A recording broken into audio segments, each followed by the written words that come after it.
Okay, so I just wanted to show this step. It's nothing new. It's probably something that every one of you viewers have already seen at least one time in the past, but just going over it, uh, I've just simply gone out in my backyard and dug up a couple scoops of some natural dirt soil, uh, and then I used this little sifter, pour it in and shake it into this sifted sand or soil, and what was left that wouldn't go through the sieve ends up this soil talus, and it's just debris that rather than toss it, this can be used around the base of landforms, just out in the field. It's free, natural talus that will go in your landscape. Don't throw it away. It's got natural twigs and stuff. I will say, I'm sure you've heard this too, is after I collect this soil, I put this pan in the oven and I bake it at I think I put it at 375, something like that, 400, I forget exactly now, but I bake it for probably about, I don't know, 45 minutes or so, and it kills any living organisms in it, and then I sift it into my usable soil for my ground cover. So this being said, the next piece you'll see is we'll actually apply some of this to the landform using some Elmer's glue as an adhesive. Okay. Alrighty, so we're going to begin our actual landscape now on the rock formation that I built. And for this application, it's the old standard Elmer's glue, a homemade salt shaker with some fine holes in it for the sand, and I'm going to put some glue in this area right here to begin with. I'll take the brush and just smear it out, and then we'll sprinkle some sand on there, and we'll cut this off, and at the later part of the video off camera we'll put some more sand in these areas up here, but you'll get the idea from this, and then we'll come back and show you the finished mountain with all the sand in it. So let me begin, as I say, by putting some glue in here. This is nothing spectacular that anybody else hasn't done. There's nothing really special about this. I'm just gonna do the old glue trick in this area here. Okay. And for lack of getting my finger glue, we'll just do this here.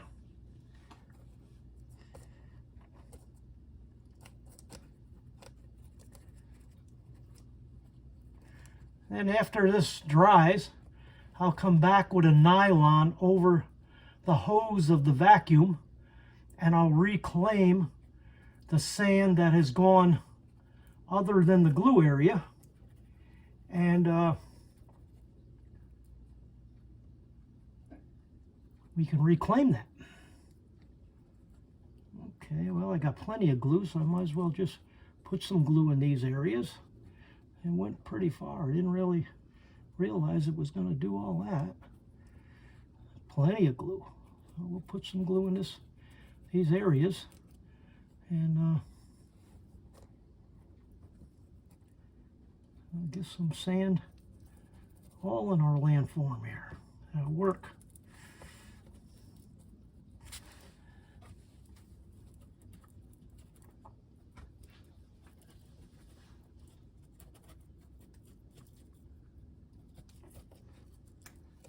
Alrighty, so I'll do that there, and then Jan has been waiting to get into the actual landscape stuff, so she's going to be applying the sand.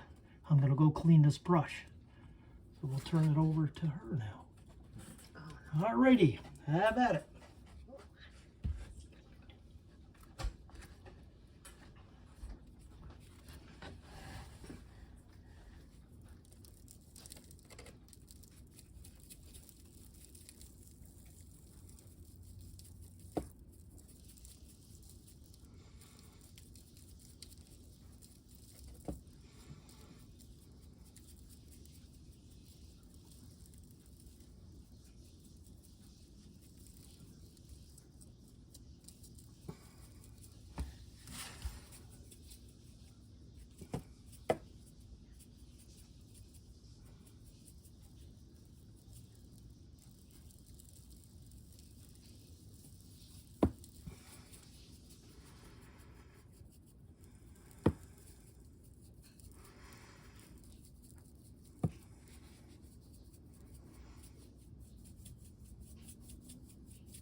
Alrighty, so we got our first coverage there, so we're going to shut this off, and we'll put some glue and some sand down in the rest of our landform, and we'll be back.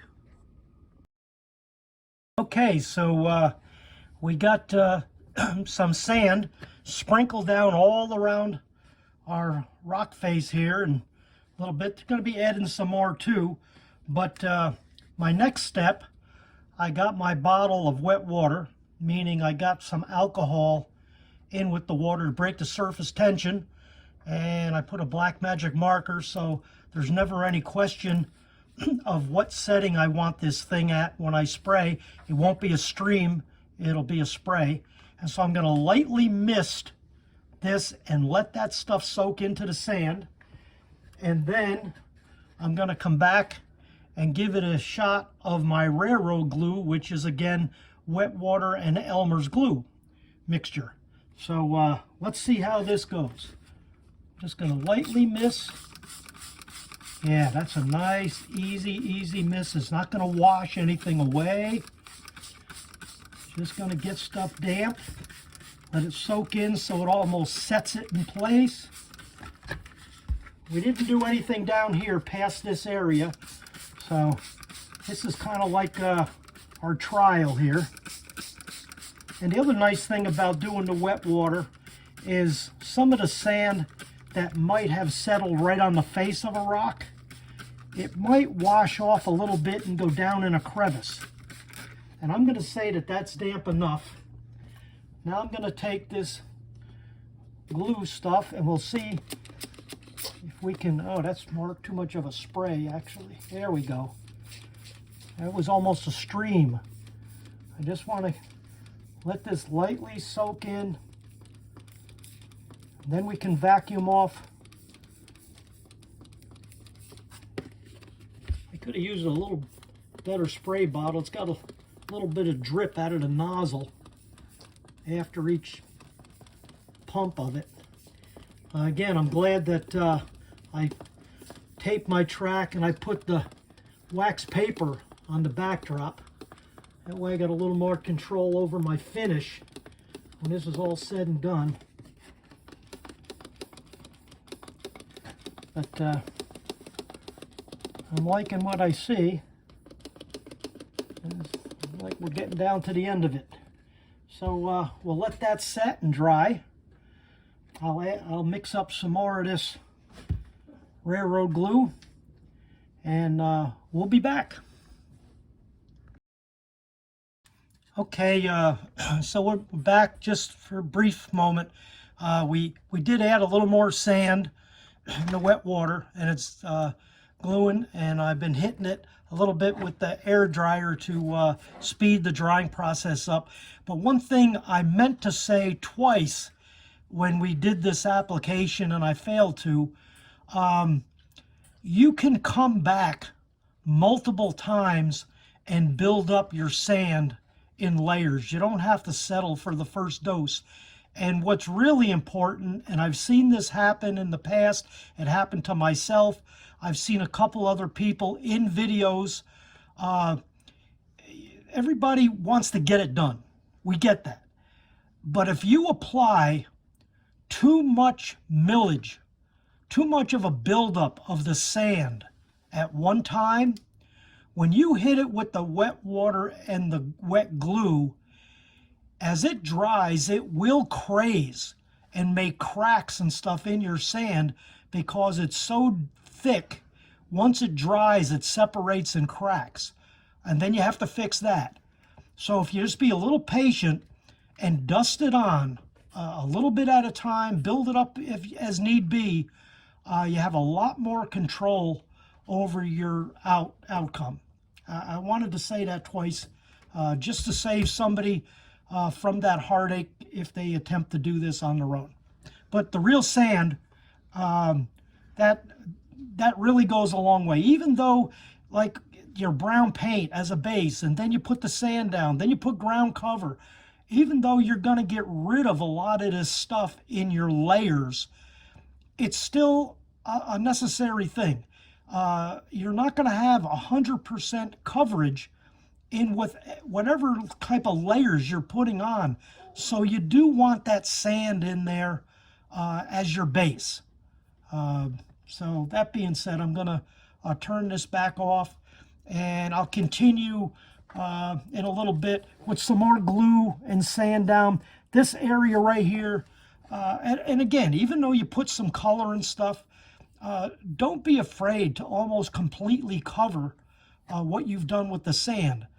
Because let's face it, this is a landform that's gonna have dirt and rubble and grass and weeds and stuff.